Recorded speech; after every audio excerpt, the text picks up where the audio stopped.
Hi, and welcome to this webinar, short 5-minute webinar entitled, You're Managing Customers, You're Not Managing Coaching Programs.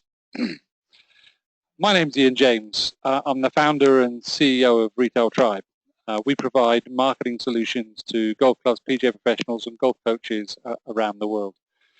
I am extremely passionate about revenue numbers and the contribution that golf club professionals, PGA professionals can make to the revenue numbers in the golf industry. In fact, I'd go so far as to say I think the PGA golf coach is the most undervalued resource in our industry, and we should make golf coaches the engine for growth at virtually any golf club. Previous to this webinar, I'd asked the question, what makes a great golf coach? Conscious that often we talk about the technical skills or the soft skills of a golf coach. I'd listed 3 things actually which are very finite and deliver real value to the golf industry. 1, I think a great golf coach activates golfers at the golf club. 2, I think a great golf coach helps a golf club retain more of its members and golfers. And 3rd, I think a great golf coach creates new golfers for the golf club, not just putting people through a program, but creates new golfers for the golf club. And that's the context of this webinar. Those are the aspects or characteristics of a great golf coach at a golf facility. That concept's not always clearly understood. Golf clubs, and especially where there's a homeowners association, they tend to see the range as a place where they can sell a service. And the club or the homeowners association can make some revenue by either outsourcing that and charging for it, or maybe taking a share of revenue from the golf coaches. And those are the models we generally see. No part in golf club marketing is played by the golf coaches out on the range. In fact, and I can talk about examples, the HOA is astonished to discover that the golf coach can make a real impact to their revenue line. But also I find golf coaches are predisposed actually to manage lessons or programs and not customers. So I would lay the blame fairly at both PGA professionals and golf clubs in mismanaging golf coaches and the way they manage customers. Remember, that's the point of this webinar. So when I say that I see golf coaches managing lessons and programs, this webinar is all about how I'd like to see them managing customers. And to get there, I'll take you through a little transition that Tony Martinez at Keaton Park made. He previously had spent his life managing programs very successfully, I'd like to add, in terms of the measures that maybe he would have put on it, number of people through the program, the revenue he made from the program.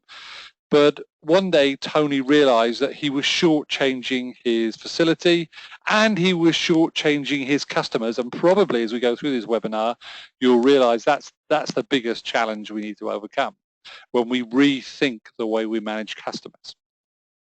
Tony, in 2013, had won awards. He put 342 women through a golf introductory program in 2013 alone, and quite rightly was seen as a golf coach in the state he worked of some stature because of those numbers. But when you dive down into it, and Tony's wife did, and started to look for feedback from the students of there that had been through Tony's program, she would come across a Cara. Cara had come to the Get Golf Ready program because she thought golf looked cool, fun, and was very social. She loved the program, and her rating on the program in the feedback survey was very high. But what she discovered, and a question that wasn't asked, was what did she now think about golf? But in telephone conversations, Tony Martinez and his wife discovered that Cara thought golf was a very difficult game. In fact, at the end of the program, she was puzzled about where she should play, because certainly the standard Keaton Park layout, even from the front tees, as in the case of most golf clubs you're going to visit, was far too great a challenge for somebody who's just finished a golf introductory program. So where was Cara going to find her enjoyment, her fulfillment? That attitude can be found in these statistics. The Wall Street Journal surveyed people who had been through introductory golf programs and found that 85% of them don't make it to become recreational golfers. 15% of them play 1 or 2 rounds and drop out of the game. That's a very clear message that while we're effectively running programs, we're not effectively managing customers. We should be managing not the number of people we put through the program, but the percentage of people who go through an introductory program that we get to the point where they are able to play recreational golf. Tony's wife, when she did her survey of those 342 Get Golf Ready graduates from 2013, found that actually only 28 played 1 round or more in the following year. The majority decided they weren't going to play any rounds of golf, despite the fact that the rating on the program Tony ran was very, very high. The feedback they got was, we don't like golf from 300 yards. We love the graduation event, the 9 holes of 40 yards we played in the last of our Get Golf Ready days. So there's a message. We had put people through a program, but we hadn't created the fulfillment for them. What Tony and his wife very quickly realized was, hey, why don't I just run the 9-hole 40 yards golf? Why don't I invite those 342 graduates and get them down and see if they want to play? And what he was doing there was making a subtle but important shift. The grip stance posture of his program, the numbers for his program, that isn't fulfillment. But a fortnightly social experience where you might not think it's golf, but 40 yards of fun is fulfillment to those women. And in fact, in 2015, those women told Tony this was real value. 4,200 extra rounds went through Keaton Park at full 9-hole fee.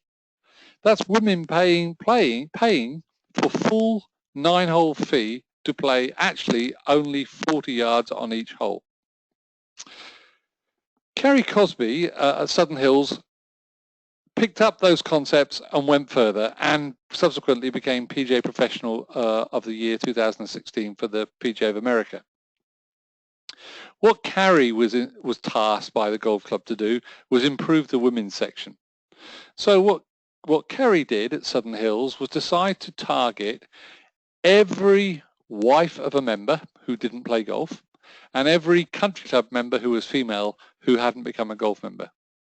And his target wasn't to let me see if I can get them in a program. His target was to get a third of them into playing Ladies' Day once a week. So his challenge was to manage customers to that point. The programs were how he was going to get there. And build programs he did. He built a Get Golf Ready 1, a Get Golf Ready 2, more advanced, a Get Golf Ready 3 series of programs. But along with each, an event that a person who had been through that program could now participate in. A 70-yard social event that one of those ladies could now play with her husband. 150-yard scramble for the 4-ball. 18-hole scramble. Getting them progressing to the point where that 300 yards of golf as an individual playing Stableford, for instance, is a challenge that they can take on. And Tony mapped that out for those customers as an 18 to 24-month journey. And having listed the customers, he tracked and measured and supported those customers through that journey to the point where he got over a third of them converted into playing golf once a week in the Ladies' Day.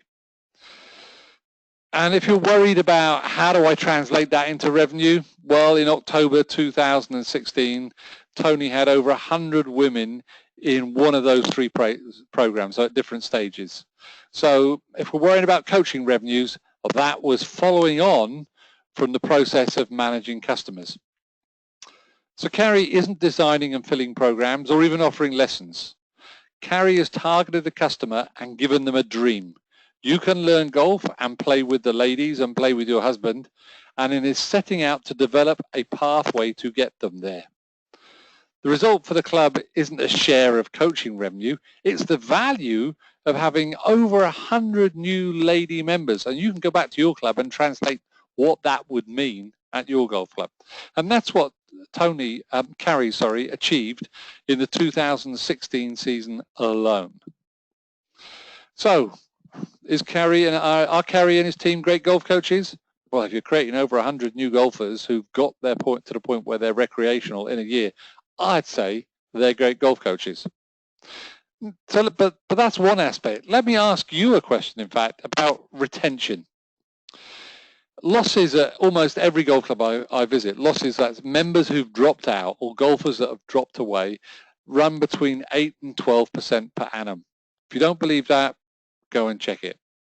Maybe I should ask you, at your golf club in 2015, do you know which members are considered to be at risk? Has your golf club evaluated the members that might be at risk? The question for you, the golf coach, if I'm the general manager, is what can you do to help me retain them? Coming at the problem from that point of view means you have to think about the customer first. Who's my target customer? What is their problem? And what's the problem I have to solve? The programs and any events around it, any social around it, they become part of how you solve the problem of how you enrich the lives of your customers and how you improve the retention for your golf club. That's about managing customers, not programs. If you want to give any feedback or continue this conversation now, please contact me at my email address, or you can call me on my phone number, which is country code 27 for South Africa, 083, drop the 0 if you're phoning from outside South Africa, 083 299 6119. Thank you very much. Thanks for listening, and I hope to be able to have a conversation with you later.